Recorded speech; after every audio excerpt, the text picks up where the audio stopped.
This is a buttonhole foot, and most times when you buy a tabletop machine, it usually comes along with your machine.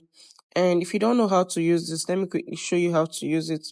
The buttonhole foot has all of these lines, and the lines indicate how big or how small you want your buttonhole to be. So it's going to help as a guide to help you sew the right size of buttonhole that you want to sew.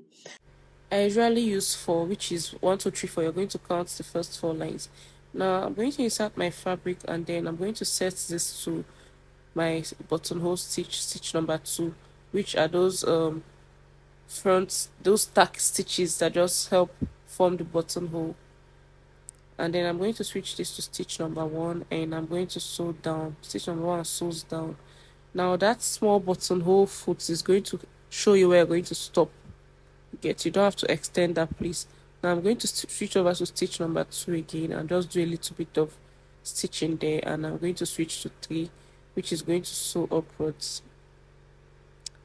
Now if you want this buttonhole to be thicker, you could leave it as this, but if you want it to be thicker, I'm going to switch back to stitch number one and sew down again.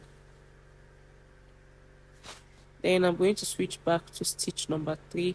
You don't have to do two again, you just switch over directly to three, and automatically the buttonhole is going to move over to the other side. And I'm going to sew. So after doing that, we have our buttonhole ready.